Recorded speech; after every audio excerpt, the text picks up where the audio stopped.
Shalom. I want to welcome everybody to the 24th Annual Miami Jewish Film Festival. This is one of the largest and oldest Jewish cultural events here, and we're so glad that you could join us.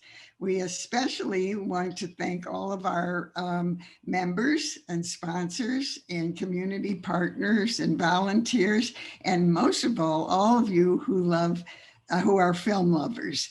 Our presenting sponsors are the Central Agency for the Advancement of Jewish Education, pronounced SAGE, and the Greater Miami Jewish Federation for their continuous support throughout all of these many years. My name is Lenore Kipper, Dr. Lenore Kipper. I'm a longtime Jewish educator in Miami. Primarily, my main role was at the Temple Beth Am Day School and Temple Beth Am and Temple Judea. And I am so pleased to be able to do this with this particular film because when I'm teaching for the Melton class this year, Crossroads of Jewish History, and my class just finished the section on Eastern Europe and the Pale of Settlement. So I'm especially going to ask them to watch the film. And now I want you to meet our director, producer, everything about this film, Katya Ustinova, okay, from the movie Shtetlers, which is going to be premiering at this year's festival. So thank you all for joining us, and actually let's begin. And let's begin by finding out a little more about Katya, your personal journey. Can you tell us a little bit about yourself, where you're from, where you've lived, and how it is that you got into filmmaking and all the aspects of it? Okay, thank you very much for having me for the Q&A, and I'm very happy that my film will be premiered at Miami Jewish Film Festival. That's a great honor. So I was born in Moscow, and for over 10 years, I've been working as a reporter and a producer for major TV broadcasting companies. And afterwards, I just realized that I wanted to switch to documentary filmmaking. And I came to New York and applied for School of Visual Arts for a social documentary program, and graduated from this program in 2011. And actually over the past 8 years, I've been making 3 feature documentaries, and Shtetlers is my first completed documentary film. That's wonderful. Okay. And how long you're living here in the United States now, right? Yes, I live in New York. And how long have you been here now? I've lived in New York for 10 years, since 2010. Okay, wonderful, good. So tell me, when you decided to direct and produce and film and everything else for Shtetlers, what was your motivation for choosing this topic? Yeah, I think that, well, actually, my fascination with this theme of small Jewish towns started when my father, back in Moscow, created the Museum of Jewish History in Russia. Wow. And yeah, and its unique collection remains the most authentic exhibit of Jewish life in Russia. So when my father's researchers from his museum, his employees, were bringing artifacts from the outskirts of the former Soviet Union, such as like cookware, furniture, religious items, I discovered that there were living people behind these objects, and I decided to meet them and tell the unknown story of the Jewish settlements behind the Iron Curtain. I thought that this story was not told before. Hey, okay, that gives me some additional insight into your motivation. Thank you so much for that. When you were doing all of this, and you're introducing us to a number of people in the film, were there any particular anecdotes about some of the people that you want to share with us? Some of the, and how did you choose the interesting people to interview? I think that my first contact again came from the Jewish researchers from my father's museum. So the first, I altogether, I think I made all over 20 trips to Ukraine and Moldova and Israel Mhm. So my first characters were given, like first contacts were given by the museum people, so to say. And actually only 2 or 3 of these characters ended up in the film. And then I did my own research. So I started, some characters came from like regular online research.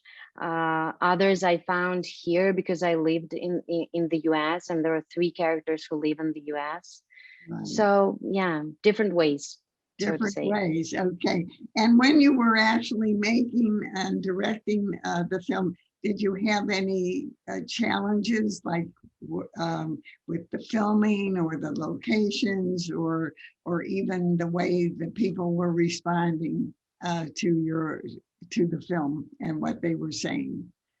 Were there I any think, special challenges like, really, oh my God, this has got to be done over, well, I think that this film in general could have been done, could have been made, 20 years earlier if I were a filmmaker back then, because by the time when I arrived to these shtetls, they were already emptied of Jewish population, and those who didn't immigrate to the West in the 90s or didn't die of old age, there were people there. There were still people there, but probably the challenge is that sometimes the elderly people that I interviewed were not as active and not as clear-minded, I would say, those who lived in these remote places. So I decided to look for more characters here in the US. And Yes, I saw that, right. yeah, and succeeded in that. The eldest character was 99 years old, and she was super active. She was living here in New York. Her name is Emily. Um, the other oldest character was 96. So Yes, okay, so that generation of the people who were from the Shtetl villages is fast disappearing, even though they left those villages or they were taken out of those villages, during the Nazi period. It's interesting that you picked some very interesting characters. yeah, my idea was to sort of assemble back this puzzle and to reconstruct this world of Shtetl. Uh, Yes, right. which was the most fascinating fact for me, was that despite this exodus of Jews from the Pale of Settlement in the early 1900s, that some Jewish shtetls in Ukraine and Moldova survived until the 1970s and even until 1990s.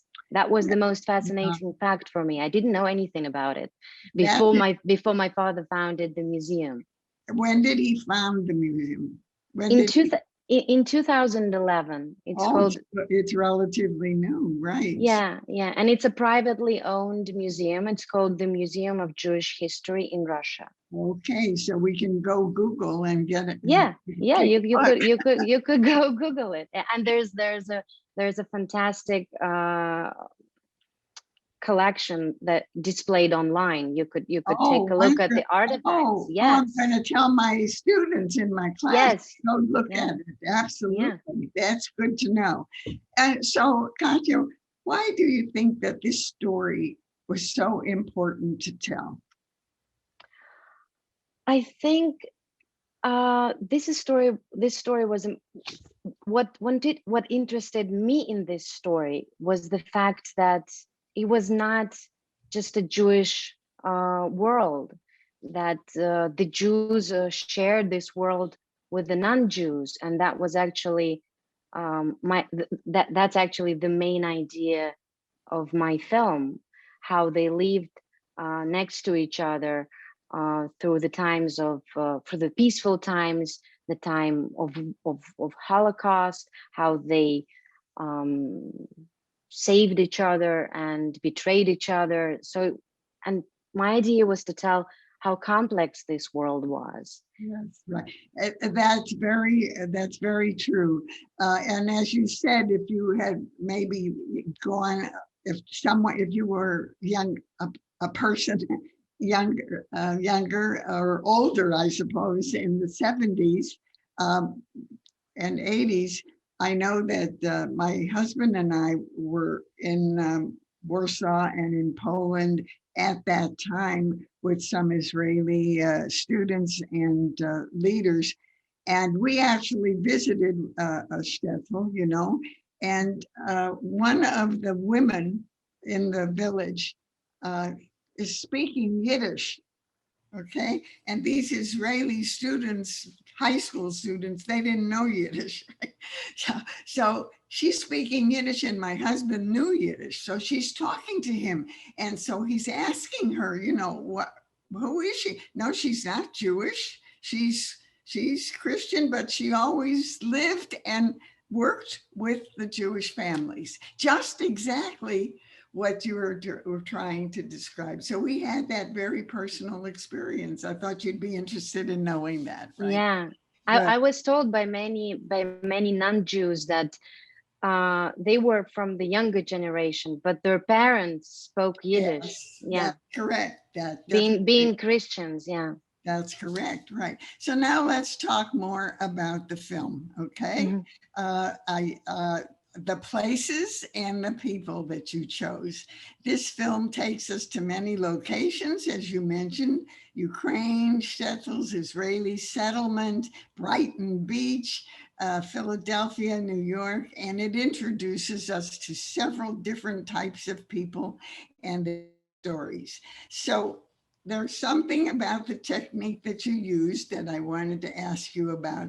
You chose to weave it back and forth, taking the places and the people, not just taking one place and telling the whole story, and then another place and telling those, but integrating and weaving it all together. Tell me why you made that decision to do that. That's a great question, actually, because that's how I saw it structurally. I in the first, so to say, act, I wanted to introduce all the characters, and at the same time to tell the story. Well, structurally, the film is divided into three parts. That's how I saw this story when this story was told to me by these elderly Jewish and non-Jewish people. Their memories of shtetl life were divided into three parts: before the war, and what after the war. So that's how my film is structurally divided. But at the same time, I had to introduce the characters in the first part of the film and talk about what their life in the shtetls was before the war. Yeah. The second part is dedicated to Holocaust, and the second part is to what happened after Holocaust. And at the same time, all of these happens at the backdrop of their daily lives, how they live today, and where are they? And Where are they looking? And where are they located? Yeah. Yeah, right. No, I found that a very clever technique, and it kept. I think it held interest for me. So I wanted to find out. I knew Thank I you. could tell the structure, and I Mm. wanted to find out a little bit more about that. Now I noticed that you used animated illustration Mhm. to sort of show what was. And not real pictures, maybe from archives or something like that. Why did you choose to do that? Well, initially, to be honest with you, we were thinking of illustrating some of the characters' stories with animation. But later on, I decided to just let them speak for themselves, and I thought that their memories and them and looking at them is much more important than, you know, like covering their stories with animation. So I ended up having some beautiful animation for some stories that I intended to illustrate. So it was just a just a funny way to sort of cover it up and introduce to those who have no idea what Shtetlers were about and what it is, to introduce in the beginning and wrap it up so sort of in the end, um, in the end, like where we have like end credits, to show this world in this way. Yeah, well, it's interesting that you say that, because I know that many American Jews have all seen Fiddler on the Roof as an example. Even though it was a Broadway play, it exemplified for most American Jews what it was like to live in a shtetl, you know, kind of a thing. I think you even picked up a little music from Fiddler on the Roof in one of the backgrounds there. Surprisingly, you are not the first one who tells me so, but I have an original score composed by, probably the composer was influenced, probably she listened to Fiddler on the Roof. I don't see that, but probably you're right. Yeah, but that was actually my intention, to show the American audience that sort of the world of their ancestors was still there, even, you know, like up until recently, up until the end of the 90s. Because here in the US, people think that the shtetls are gone, and their idea of shtetl is limited to Fiddler on the Roof or to Chagall paintings. That's correct. That's definitely, you're right about that. And I noticed the focus on relationships, the relationships between the Christians and the Jews in the shtetls, okay? You presented a very positive images about that. And yet we know that this was not always the case, you know, because in Jewish history, we're not emphasizing that so much. So I'm glad that you did that, because what comes to us is the stories of the pogroms, you know, coming out of that era, and that the late 1880s and forward to, you know, especially, well, all throughout Eastern Europe, you know, that was an issue. So that is throughout the film, the positive relationship between the Christians families and the Jewish families. So tell me about that. Tell me why that was such an important thing for you to emphasize. Why you chose that. Well, so first of all, I've been asked this question about pogroms, why there is no mention of pogroms in the film, because first of all, my characters, even the eldest, Emily, who was 99 and who was born in 1917, had no personal recollection of pogroms. And my idea was to show the shtetl the way they remembered it, through their eyes. So, and pogroms actually happened before the revolution, which was in 1917. There were also pogroms during the Civil War, but again, back then, these my characters were kids back then, so they don't remember that. And after that, they were all living under Soviet oppression, Soviet state, in a totalitarian state. So, but going back to your question, why I pick, why you sort of go away with such a positive um, idea and picture of their relations, of the relations of Jews and non-Jews. I think it all comes from my character Volodya, the hat maker.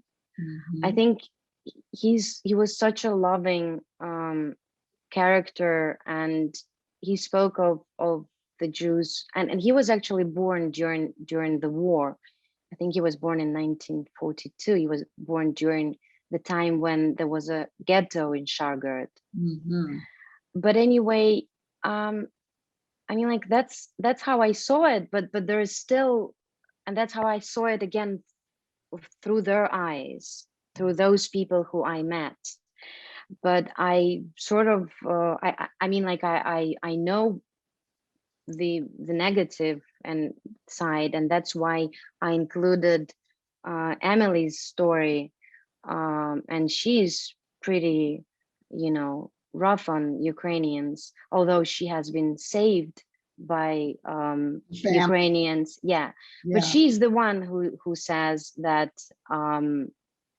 the neighbors and the Ukrainians were the first traitors, and that they would give away the Jews. But I didn't want to have, you know, like a Greek chorus of people. I think that every character in my film plays each role. So and still, sometimes people go away with the impression that that there was not even a mention of Holocaust in my film. But first of all, that was not my intention to make another Holocaust film. There is mention. There definitely. Yes, the whole second act is devoted to this theme, and I tried to show it from different angles, from the angles of those who were hiding Jews, like Vladimir's mother, who was Ukrainian, from those who betrayed. Well, I mean, like you can't find people who betrayed Jews. But I think the film made the point that there was fear. There was fear on the part of the people, you know, when the Nazis came in, and so the betrayal came. I wouldn't even call. I mean, we call it maybe betrayal, but at the same time, we have to understand the fear that was in. It's being presented to them, you know, tell us or you yourself are going to suffer, kind of a thing. But it is still a historical fact that the collaboration and the Ukrainian police collaborated with the Nazi. So we know that, right? Yeah. Right. So another important focus that your film shows is focus on food. How somehow, I mean, I made underline every time I was taking notes. Oh, there's so much connection, cross-sectioning about Jewish food that the Christian families, either because they worked for Jews or because they did business with them or because they lived next door, how they adapted and adopted many Jewish foods into their own table, I thought that I had to chuckle a little bit about that. Yeah. Now, especially I have to tell you because I'm not of an Ashkenazi background, I'm a Sephardi. So even all of those foods, you know, didn't relate to me growing up, kind of a thing, right? But that was very interesting, and it was a very important crossover there because eating together is an important development of relationship, you know, learning to be together and share food together. That was an important part of what you emphasized there. Yeah, and they exchanged these dishes and Yeah, influenced each other. I'm sure. I'm definitely no question about that. I'm sure many people think some foods that are so Jewish are not really originally Jewish, right?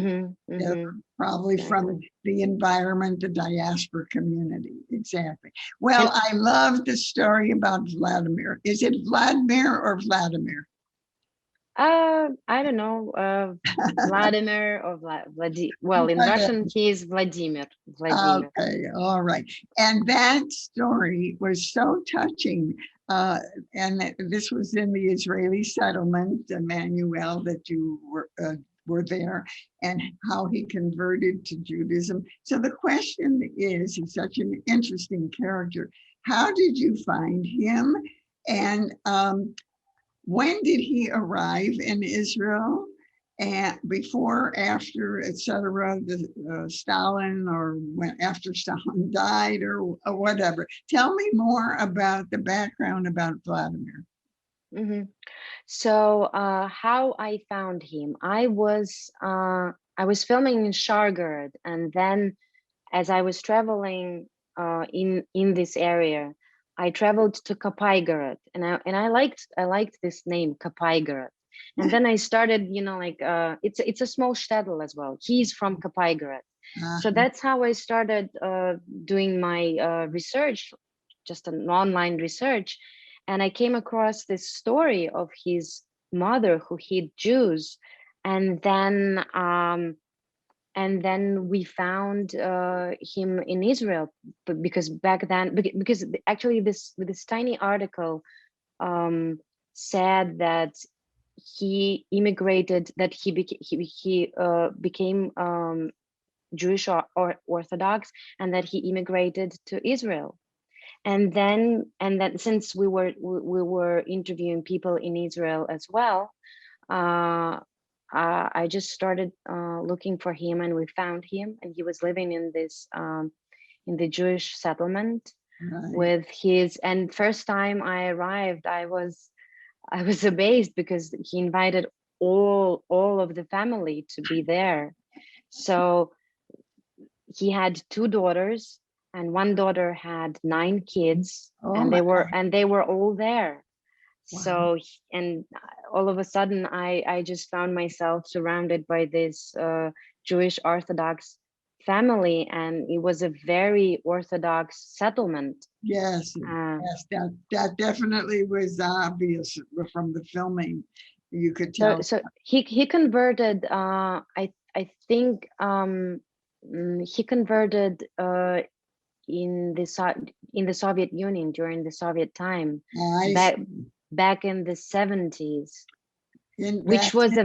was a very dangerous Yes, thing to do back then. that's right. Um, so and I think this ceremony, the Brit Mila ceremony, took place even in Moscow, because there were not too many. He traveled from Ukraine, from Kiev to Moscow, to Uh-huh. do that, as he told me. Yeah. So, and then he immigrated in the 1990s, I guess mid 90s. Oh, That's when everyone yeah. was, especially from Shargard, which is a different place. Uh, that's when the majority, like the last exodus, was happening. Yes, right. And the big influx of Jews from the former Soviet Union, Yeah. came to Israel at that time. And there were many who came who some reports were that some came who weren't Jewish, but they got attached to a Jewish person so they could leave the Soviet Union. So I don't know enough about that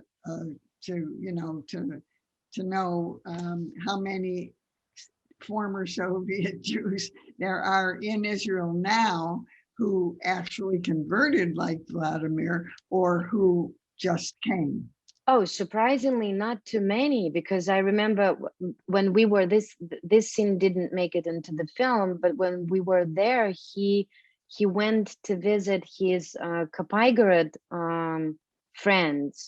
Um, these were mainly elderly Jewish women, and when they looked at him and they knew that he was Jewish or a Jewish Orthodox, um, they obviously they were not religious at all because they were Soviet Jews who lived in Shtetl, and they Right. were already by that time, and they kept saying, you are more religious than we are. Actually, they were not religious at all, and that's what my other character Isaac, that's what he says, that he even the character from Brighton Beach, that he did go to synagogue when he immigrated just to listen to Yiddish.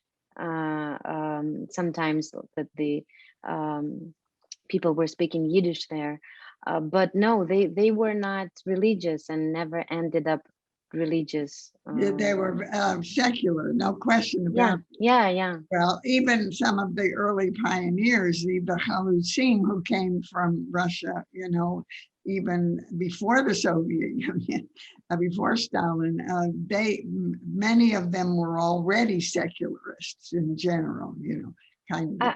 I think my film touches on this theme in the first part of the film, where Sophia, the character from Philadelphia, where she says that everything religious in the anti-Semitic Soviet state went sort of underground and was kept in secrecy, and that's how it was preserved through food. That's why food is so Wow, important.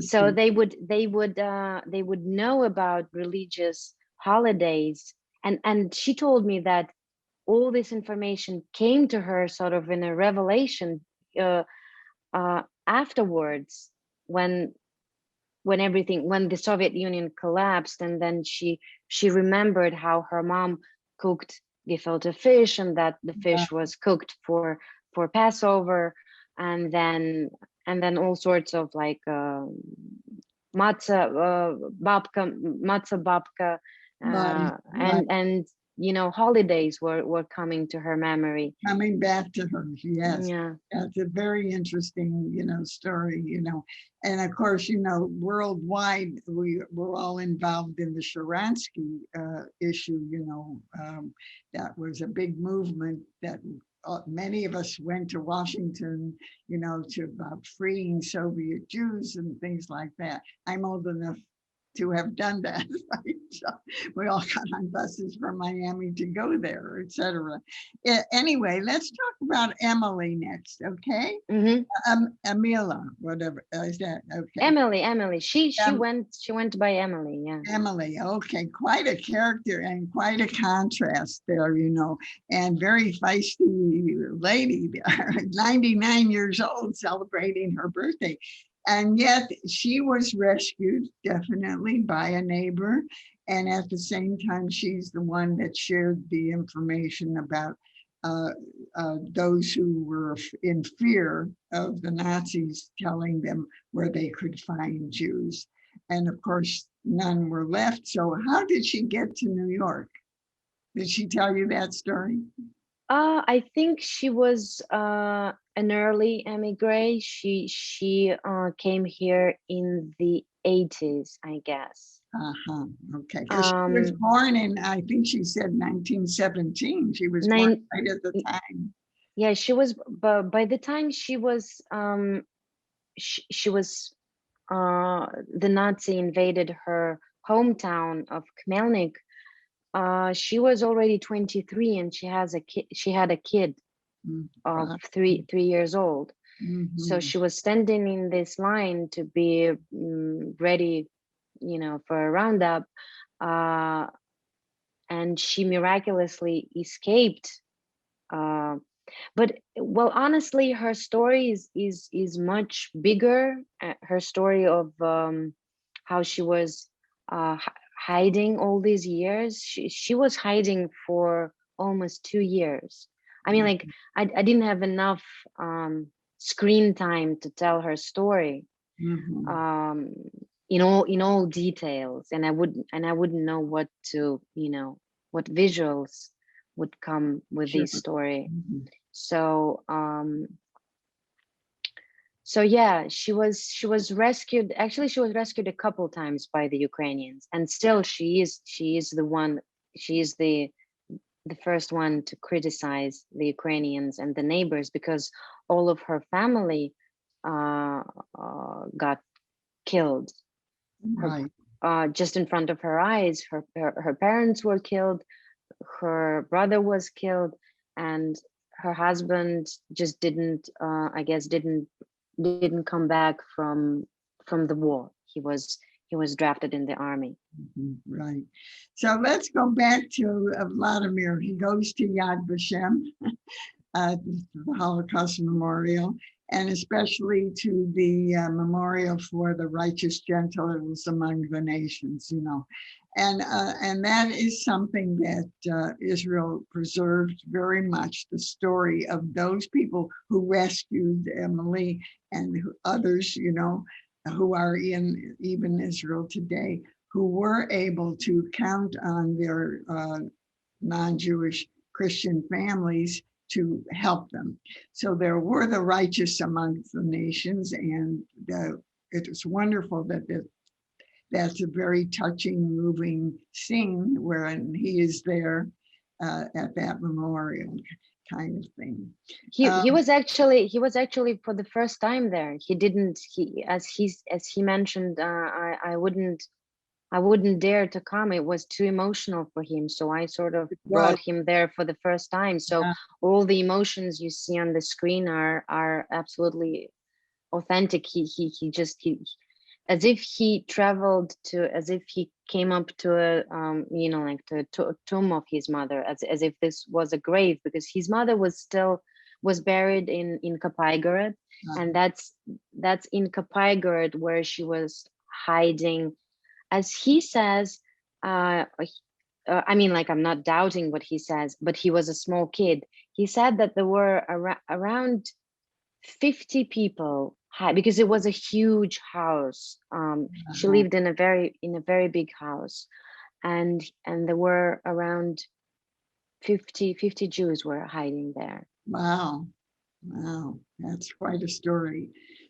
So now tell me about the rabbi that was giving advice to Jews and non-Jews. Is that rabbi still there in a shtetl?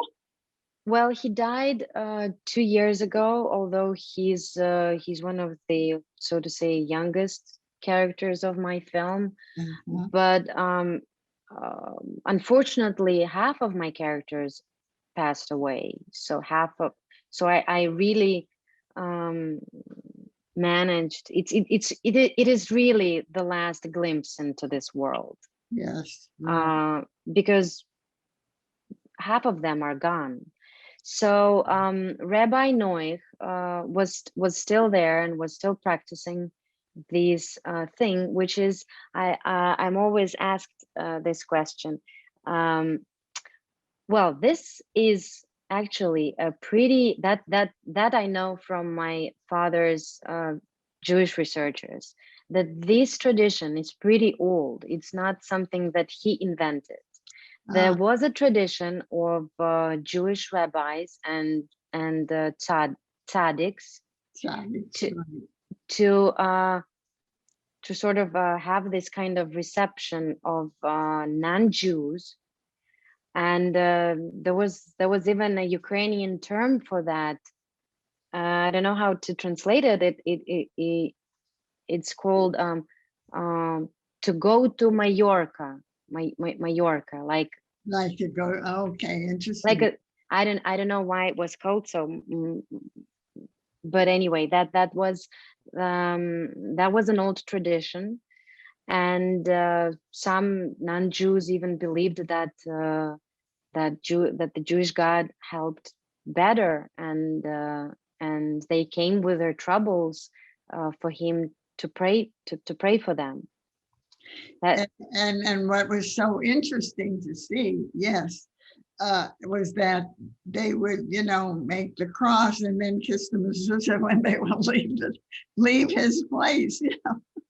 I said, oh my goodness, what a world of contrast there. So they were taking out insurance policy, so Right. And especially when I saw the Easter service, after at church, they were all there in church, etc.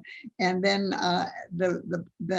Easter and Passover is always around the same time, right? Yeah. And so therefore, they're talking and they're saying, well, Jesus was Jewish and Jesus and Mary were Jewish, and it's all the one God.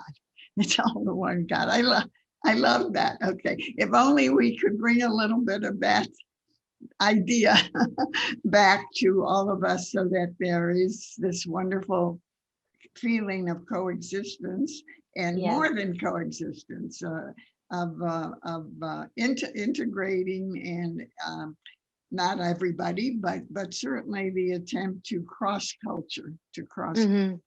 That was actually my idea, to show all of this, and that's why I also think that it's not just specifically, and I wish and I want for this film not to be specifically Jewish, although we're here at the Miami Jewish Film Festival, but because I wanted this film to be sort of broader, and I wanted it to be for the broader audience too, to show this coexistence yes, and of nations and of religions. people to people. Yes, and And, sort of the ideal yeah, kind of. and of people to people, and I certainly, it certainly came across that way to me. It's so before we conclude, is there anything else that you want to share with us? Any closing ideas to summarize your purpose in making this film? You sort of alluded to it in this last statement, but Yeah, yeah. I wanted to show a world about which I didn't know a thing myself. I discovered all this, and this is the way the film sort of develops. It's how I also discovered this theme and this world for myself. So, and I wanted to show this world as a hybrid world and the melting pot of cultures, and a coexistence of religion and nations. I certainly got that message from watching the film, and thank you That's so very much. good. And I'm going to tell all of my students to watch it in April when it comes, because it's so relevant to what we have been doing, the Jewish journey, from way back in the diaspora to the present. So I really, really want to thank you. Maybe one day, are you in Manhattan? Or are you in? Yes, I am in Manhattan, downtown. Well, my sister lives in Manhattan.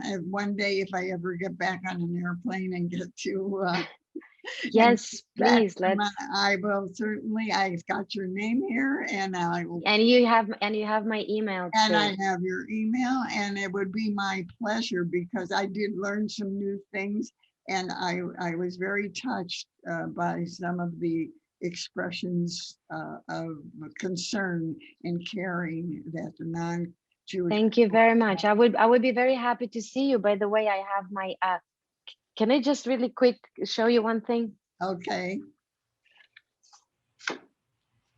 I will be very happy to show you that's the album. That's my father's museum album. Oh, okay. And it's like a two volume album. So you, as you are involved in the Jewish studies, yes, this would be very interesting for you. It's quite amazing. Oh, I would. Okay, so can I go online and look at it? Yeah, I will send you the link to their website. Yes, Jewish history is one of my favorite loves. Right. So again, thank you so much, Katya, and thank you, Lenore. Thank you. Wonderful questions. To all of our members who support this, our community partners, and our Center for the Advancement of Jewish Education, SAGE, and the Greater Miami Jewish Federation. And thank you to to all the people who have seen the film and watched the film and are listening to the interview for participating in the 24th annual Miami Jewish Film Festival. Okay, wonderful. Thank you. Thank you. I look forward to looking everything up. Thank you. Thank you. Thank you so much, Lenore.